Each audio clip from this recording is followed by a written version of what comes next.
ಮಟ್ಟದ ಅಭಿನಂದನಾ ಸಮಾರಂಭ ಮಾಡಿದ್ರಿ ಸರ್. ಇದು ಸರ್ಕಾರಿ ನೌಕರರ ಬಹಳ ದಿನದ ಕನಸಾಗಿದೆ. ನಾವು ಅವ್ರಿಗೆ ಮಾತು ಕೊಟ್ಟಿದ್ದು, ಅವ್ರು ಹೇಳ್ದಂಗೆ ಇದು 6ನೇ ಗ್ಯಾರಂಟಿ. ಎಲ್ಲರಿಗೂ ಸಹಾಯ ಮಾಡಿದೀವಿ, ಅವ್ರಿಗೂ ಸಹಾಯ ಮಾಡಬೇಕಾಗಿತ್ತು. ಸೊ ಅದಕ್ಕೆ ನಾವು ಹಿಂದೆ ಯಾರಿಗಾರ ಏನಾದ್ರು ಮಾತು ಕೊಟ್ಟರೆ ಆ ಮಾತು ಪ್ರಕಾರ ಉಳಿಸ್ಕೊಳ್ತೀವಿ. ಸೊ ಅದೊಂದು ಮೊದಲನೇ ಹೆಜ್ಜೆ. ಸೊ ಅವರು ಎಲ್ಲಾ ತಾಲೂಕರು ಬಂದು ನಮ್ಮನ್ನ ಕರೀತಾ ಇದ್ರು, ಚನ್ನಪಟ್ಟಣದಿಂದಲೇ ಪ್ರಾರಂಭ ಮಾಡ್ರಪ್ಪ ಅಂತ ಹೇಳ್ತಾ ಇದ್ದೀವಿ. ರಾಜ್ಯ ಮಟ್ಟದ ಒಂದು ದೊಡ್ಡದು ಮಾಡ್ತಾ ಇದ್ದಾರಂತೆ ಶಿವಮೊಗ್ಗದಲ್ಲಿ. ಸೊ ಅದಕ್ಕಾಯ್ತು ಅಂತೇಳಿ ಅವರು ಬಂದು ಮನೆಯೆಲ್ಲ ಬಂದು ನಮ್ಮ ಭೇಟಿ ಮಾಡಿದ್ರು. ನಮ್ಮ ಡ್ಯೂಟಿ ನಾವು ಮಾಡಿದ್ದೀವಿ. ಸುಮಾರು 12 ಲಕ್ಷ ಜನಕ್ಕೆ ಅನುಕೂಲ ಆಗ್ತಾ ಇದೆ. ಅವ್ರಿಗೆಲ್ಲ ಒಳ್ಳೇದಾಗಲಿ. 27% ಕೊಟ್ಟಿದ್ದೀವಿ. ಸುಮಾರು 20,000 ಕೋಟಿ ರೂಪಾಯಿ ನಮಗೆ ಖರ್ಚಾಗುತ್ತೆ.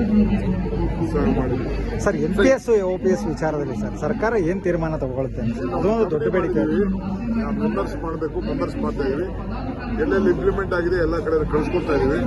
ನಮ್ಮ ರಿಪೋರ್ಟ್ ಚನ್ನಪಟ್ಟಣ ಬೈ ಎಲೆಕ್ಷನ್ ಅಲ್ಲಿ ಯೋಗೇಶ್ವರ್ ಬೆಂಬಲಿಗರು ಮೈತ್ರಿ ಖತಮ್ ಆಗ್ತದೆ ಅನ್ನುವಂತ ಎಚ್ಚರಿಕೆಯನ್ನು ಕೊಟ್ಟಿದ್ದಾರೆ. ಟಿಕೆಟ್ ಸಿಗದೆ ಹೋದ್ರೆ ಯೋಗೇಶ್ವರ್ ಅವರಿಗೆ ಮೈತ್ರಿ ಇರಲ್ಲ, ಸ್ವತಂತ್ರ ಸ್ಪರ್ಧೆ ಮಾಡ್ತಾರೆ. ನಾನು ಅವ್ರ ಪಾರ್ಟಿ ವಿಚಾರಕ್ಕೆ ನಾನು ಇಂಟರ್ಫಿಯರ್ ಆಗಿ ನಾನು ತಯಾರಿಲ್ಲ. ಅವರು ಏನ್ ಬೇಕಾದ್ರೂ ಅವರು ಮಾಡ್ಕೊಳ್ಳಿ. ಅದೆಲ್ಲ ಅವತ್ತಾರು ಒಂದಿನ ಏನಾದ್ರು ಅವ್ರವರಲ್ಲೇ ಸೆಟ್ಲ್ ಆಗಬೇಕು, ಏನ್ ಬೇಕಾದ್ರೂ ಹಾಕೊಳ್ಳಿ. ನಾನು ಅದಕ್ಕೆ ಇಂಟರ್ಫಿಯರ್ ಆಗಿ ಹೋಗಲ್ಲ. ಅವ್ರು ಏನ್ ಬೇಕಾದ್ರೂ ಮಾಡ್ಕೊಳ್ಳಿ. ನನಗೆ ಈ ಜನಕ್ಕೆ ಏನಾದ್ರು ಮಾಡಿ ಸಹಾಯ ಮಾಡಬೇಕು. ಅವ್ರ ಬದುಕಿನಲ್ಲಿ ನಾವೇನಾದ್ರು ಒಂದು ಬದಲಾವಣೆ ಮಾಡಬೇಕು, ನಾವು ನಡೆಸ್ಕೋಬೇಕು. ನಮ್ಮ ಡ್ಯೂಟಿ ಅಧಿಕಾರ ಇದೆ. ಏನೋ ಈಗ ನೋಡಿ, ಅಧಿಕಾರ ಇದ್ದದಕ್ಕೆ 7th ಟೈಮ್ ಕಮಿಷನ್ ಮಾಡಿದ್ವಿ. ಈಗೆಲ್ಲರಿಗೂ ಬಡವರಿಗೆ ಸೈಟ್ ಹಂಚಬೇಕು ಅಂತ ಆಲೆ ಜಮೀನೆಲ್ಲ ಐಡೆಂಟಿಫೈ ಮಾಡಿದ್ವಿ. ಆಲೆ 70 ಎಕರೆ ಗೌರ್ಮೆಂಟ್ ಲ್ಯಾಂಡ್ ಐಡೆಂಟಿಫೈ ಮಾಡಿದ್ವಿ.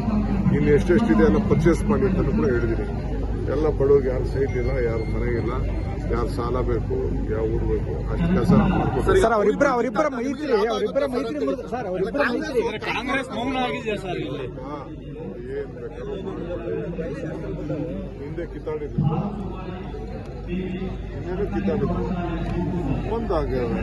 ನಾಳೆ ತಿರ್ಗಾ ಒಂದಾಗಲ್ಲ. ಅದಕ್ಕೆ ನಾವು ಯಾವಾಗ ಮೈತ್ರಿ ಮುರಿದು ಬೀಳುತ್ತೆ ಸರ್. ಮೈತ್ರಿ ಮುರಿದು ಬೀಳುತ್ತೆ. ಕಾಂಗ್ರೆಸ್ ಮೌನ ಆಗಿದೆಯಲ್ಲ ಸರ್ ಈ ವಿಚಾರದಲ್ಲಿ.